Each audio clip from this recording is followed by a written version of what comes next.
नमस्कार, मेरा नाम है प्रशांत और बहुत बहुत स्वागत है आपका सच टॉक्स के लाइव सेशन में। देखिए, बिहार सरकार में मंत्री रहे नितिन नवीन अब बीजेपी के राष्ट्रीय कार्यकारी अध्यक्ष बनाए गए और बीजेपी में विधान है कि एक चेहरा को दो जिम्मेदारी नहीं दी जाती। तो ऐसे में इस जिम्मेदारी का निर्वहन करते हुए नितिन नवीन ने बिहार सरकार के मंत्री पद से अपना इस्तीफा दे दिया है। इस मुद्दे पर बातचीत करने के लिए हमारे वरिष्ठ सहयोगी अनूप नारायण सिंह हैं। इनसे जानेंगे, इस्तीफा हो गया नितिन नवीन जी का, अब आगे क्या?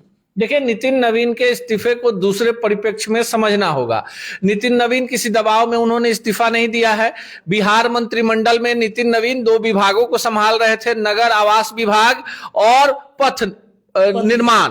तो ऐसे में नितिन नवीन को जो भाजपा के राष्ट्रीय कार्यकारी अध्यक्ष की जिम्मेवारी मिली है, तो एक बड़ा पद जो राष्ट्रीय लेवल का पद है, वैसे में बिहार मंत्रिमंडल में होने का कोई महत्व तो नहीं था। बीजेपी का राष्ट्रीय कार्यकारी अध्यक्ष होना बहुत बड़ी बात है। उस वक्त जब बीजेपी का देश के 85% हिस्से पर राज्यों पर कब्जा है, एनडीए का, बीजेपी के सहयोगियों का, बीजेपी तीसरे टर्म लगातार गैर कांग्रेसी सरकार तीसरे टर्म देश की सत्ता पर काबिज है। कई महत्वपूर्ण राज्य हैं, मध्य प्रदेश को ले लीजिए, आप छत्तीसगढ़ को लीजिए, महाराष्ट्र को लीजिए, बिहार को लीजिए, उत्तर प्रदेश को लीजिए, दिल्ली को ले लीजिए, राजस्थान को ले लीजिए, तो अधिकांश राज्यों में बीजेपी की सरकार है। और ऐसे में बीजेपी ने बिहार के पटना की गलियों से निकालकर नितिन नवीन को राष्ट्रीय अध्यक्ष की कुर्सी पर बैठाई है। तो इसमें एक बड़ा मैसेज है।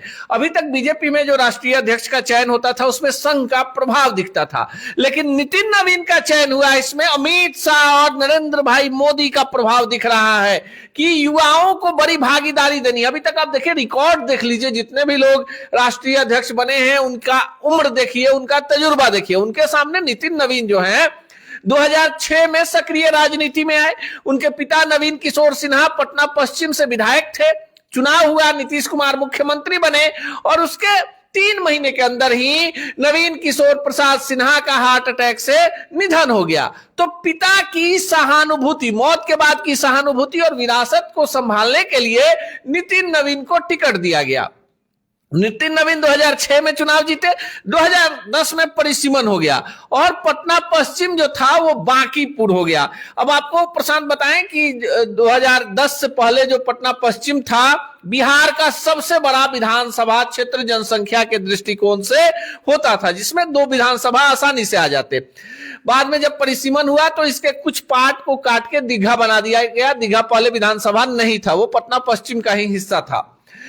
2006 में जीते नितिन नवीन, 2010 में जीते, मंत्री नहीं बने, 2015 में जीते, मंत्री नहीं बने, 2020 में जीते तो नितिन नवीन पर बीजेपी की नजर गई, क्योंकि तब तक सुशील कुमार मोदी के युग का समापन हो गया था। सुशील कुमार मोदी केंद्र की राजनीति में चले गए थे, उनकी बीमारी को छुपाया गया और बिहार में डिप्टी सीएम के लिए पहली बार 2020 में, आपको याद होगा, बीजेपी ने प्रयोग किया तारकिशोर प्रसाद, कटिहार के विधायक। और देखिए, उनका भी नाम एक आया था, रेणु देवी, बेतिया की विधायक। 2 डिप्टी सीएम बने थे, विजय कुमार सिन्हा विधानसभा के अध्यक्ष बने थे, सम्राट चौधरी पंचायती राज मंत्री बने थे।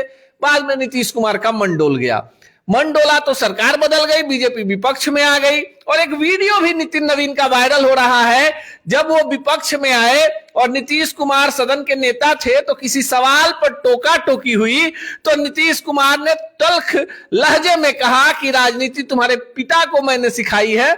और देखिए, आज 2025 आते आते कितना बड़ा बदलाव हो गया देश की राजनीति में कि नितिन नवीन को इस उम्र में बीजेपी पार्टी का राष्ट्रीय कमान मिल गया। तो ऐसे में इस्तीफा को लेकर ज्यादा हो हल्ला नहीं है, सब कोई जानते हैं। एक व्यक्ति एक पद की परिपाटी बीजेपी में रही है। आपने देखा, बिहार प्रदेश अध्यक्ष दिलीप जायसवाल बनाए गए, उस समय भूमि राजस्व मंत्री थे, उन्होंने पद छोड़ा, संजय सरावगी को बना दिया गया।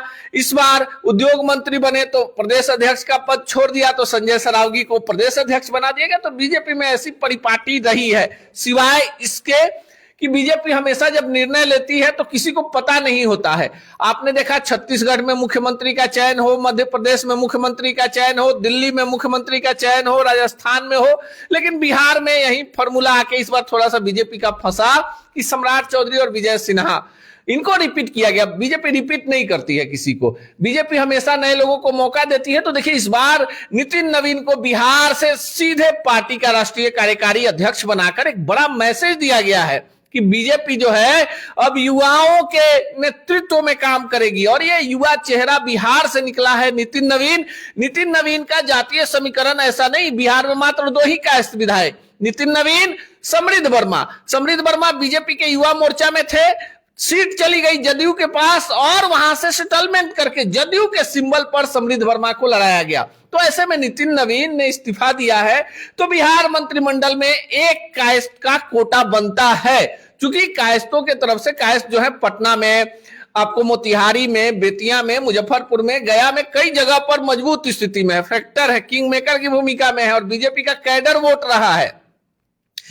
तो ऐसी परिस्थिति में एक कायस्थ चेहरा जो है वो एंट्री करेगा बिहार मंत्रिमंडल में। और वो चेहरा हम आपको जो अभी कयास लगाए जा रहे हैं, देखिए विधायक समृद्ध वर्मा है, जदयू से हैं, तो समृद्ध वर्मा को भी मंत्री बनाया जा सकता है चूंकि युवा है और पहली बार जीते। लेकिन उनके पिता दिलीप वर्मा एक बड़ा चेहरा रहे हैं।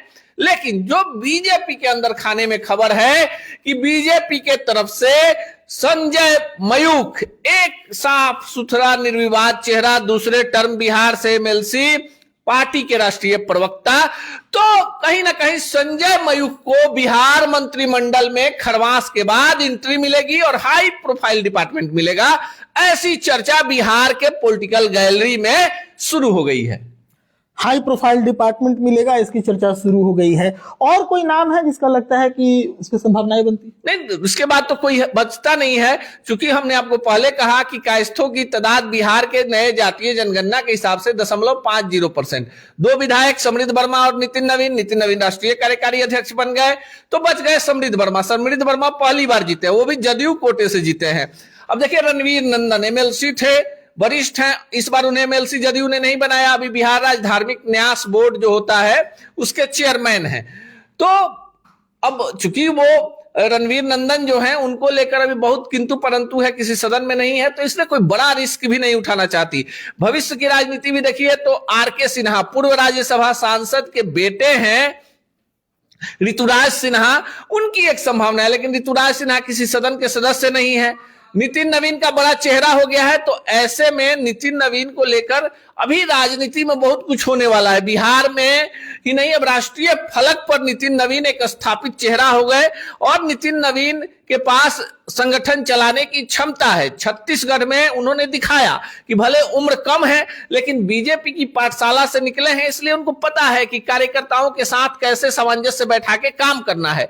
बीजेपी में एक चीज सबसे, एज ए पत्रकार लगभग कई 2 दशकों से बीजेपी को कवर करने का मौका मिला, बीजेपी में एक सबसे खास बात नजर आती है कि वहां आम कार्यकर्ताओं का बड़ा कद्र है। आप बीजेपी कार्यालय में जाइए, वहां पर जो एक आम कार्यकर्ता, एक साधारण कार्यकर्ता है, वो भी अपने पार्टी के शीर्ष नेतृत्व से मिल सकता है। उसको बीच में कोई किसी के लाग लपेट की जरूरत नहीं पड़ती है। और बीजेपी ने एक बड़ा मैसेज दिया अपने कार्यकर्ताओं को कि भाई आप संगठन में काम करते रहिए, नितिन नवीन के बाद अगली बारी आपकी हो सकती है, आपको भी पार्टी संगठन में, सत्ता में कई जगहों पर आपको मौका दे सकती है। तो देखिए यूथ पॉलिटिक्स में बीजेपी नया प्रयोग करने जा रही है और वह भी तब जब हाल ही में पश्चिम बंगाल के चुनाव होने हैं, उसके बाद यूपी का चुनाव होना है।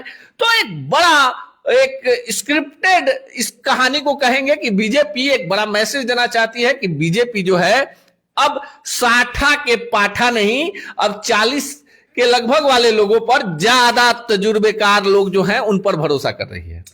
चलो तो देखिए, नितिन नवीन के इस्तीफे के बाद बिहार मंत्रिमंडल में 2 विभाग इस वक्त खाली हुए हैं और ऐसे में अभी देखा जाए तो वर्तमान परिप्रेक्ष्य में संजय मयूख का नाम जो है वो सामने आता है। हालांकि बीजेपी है अपने फैसले से लोगों को चौंकाती है।